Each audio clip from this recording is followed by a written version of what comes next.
안녕하세요. 만나서 반갑습니다. 저는 놀이치료사 유은이라고 합니다. 오늘 여러분들과 함께 나눌 이야기는요. 스스로 자기 물건을 잘 못 챙기는 아이가 있다면 어떻게 도움을 줄 수 있을까에 대해서 조금 생각해 보도록 하겠습니다. 보통 이제 취학 전까지는 어머님들이 많이 챙겨 주시잖아요. 그런데 이제 초등학교 입학하면서부터 알림장을 적어 오고, 그 다음에 스스로 챙겨야 할 것들이 되게 많아집니다.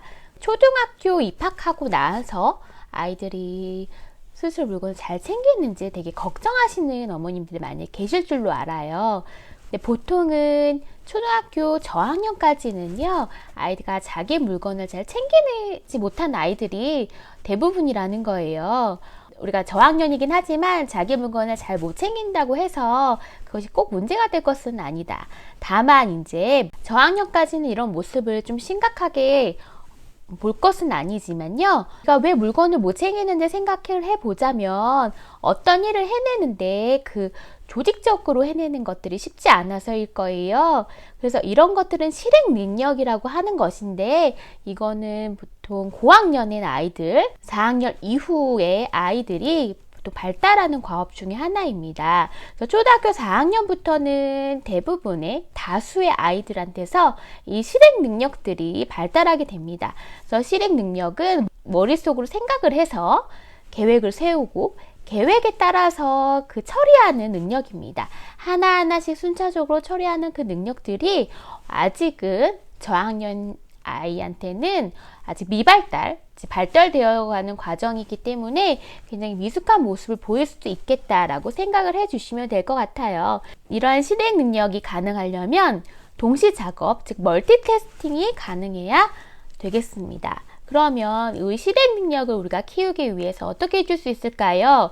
머릿속으로 아이가 생각을 해서 스스로 계획을 세우고 그 계획한 것을 하나하나 순차적으로 처리해가는 그 실행 능력들은요, 단번에 되어지는 것은 아닙니다. 다만 가정에서 우리가 도와주어야 할 것들이 있습니다. 가정에서는요, 최대한 낮은 수준의 동시 작업을 할 수 있는 것들을 효율적으로 사용하도록 돕는 기회를 주는 거예요. 그러기 위해서는 조직적이고 체계적인 일 처리 과정을 반복하는 연습들이 필요합니다. 그게 이제 가정 내에서 훈련을 해 주셔야 될 부분들이고요.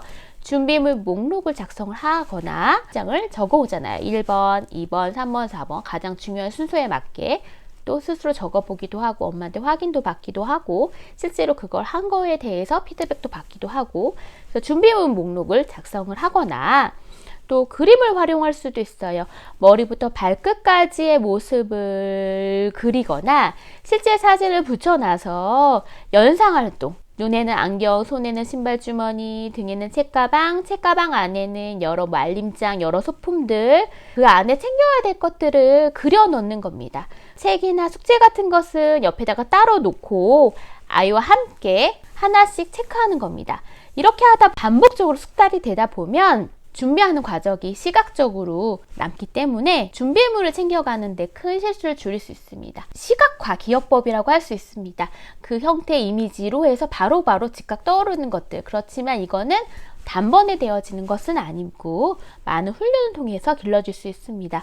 처음 2주 동안은 엄마가 주도하셔서 그림판에 물건들을 챙겨 확인하시고, 그 다음 2주간은 아이 스스로 챙겨보게 하는 것도 줄 수 있어요.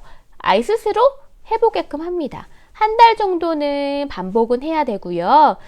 그때부터 조금씩 자기 물건을 챙기려고 하는 것들이 생길 수가 있습니다.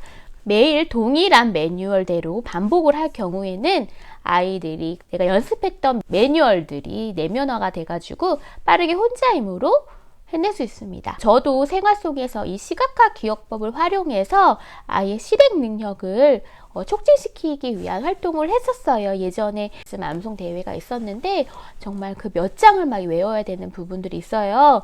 그래서 아이한테 어떻게 하면 좀 더 쉽게 외울 수가 있을까라고 하는 찰나에 시각화 기억법을 활용하여 그림으로 표현했습니다. 아이가 외워야 할 단어나 구절을 잘 기억하기 위해서 그림으로 연상을 시켜가지고 그 페이지는 이런 내용이다 라는 것들을 같이 만들었던 적이 생각이 납니다. 이런 것들을 통해 가지고 아이들이 쉽게 기억할 수 있고 기억한 것들을 연상했던 것들을 다시 인출하는 과정까지 될 수 있을 것입니다. 그러니까 외워야 하는 단어나 절, 뭐 이런 것들도 대부분 단어 있고 그림 있고 이런 거잖아요. 빨리 더 쉽게 기억하기 위해서. 이런 것들, 학습 차원에서는 이런 것도 있는데 내 물건을 챙기는 거 이런 것들도 우리가 한 번쯤 해볼 필요가 있다. 너무 스스로 챙기기가 어려운 아이들한테는 이렇게 반복적으로 나의 얼굴, 내가 챙겨야 될 것들을 작성해 보는 것도 도움을 줄 수 있을 것 같습니다. 이렇게 지극히 사소한 거지만 잠자리 정리하기, 화분에 물 주기, 쓰레기 분리수거 도와주기, 설거지하기 등 집안일과 관련된 것들을 아이들이 해볼 경우에 도움을 줄 수 있고요. 그리고 외출했다가 돌아오면 해야 될 것들이 있죠. 손 씻고 또한 어질러진 장난감 치우고 이런 것들은 일상에서 해야 될 것들을 잊지 않고 기억했다가 챙긴다는 것은 책임감이 있다는 것입니다. 그래서 책임감은 아주 작은 것부터 시작을 하는 거고요.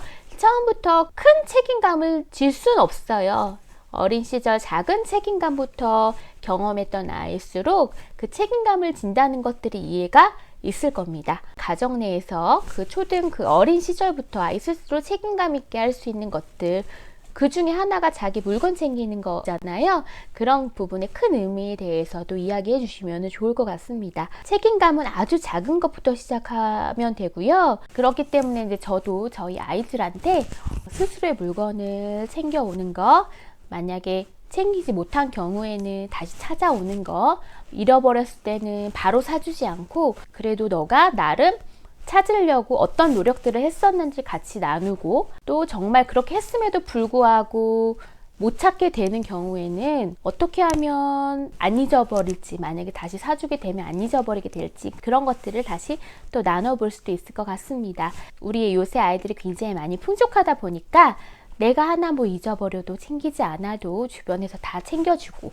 또 잊어버려도 다른 거 쓸 것들이 있고, 그런 인식들이 많이 있기 때문에 스스로 뭔가 내가 책임있게 행동을 해야 되겠다는 것은 좀 적은 것 같습니다.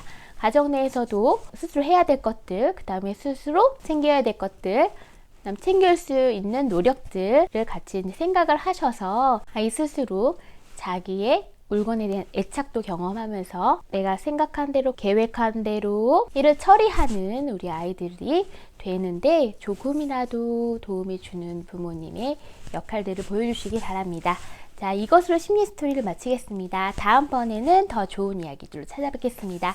감사합니다. 저는 놀이치료사 유은이었습니다.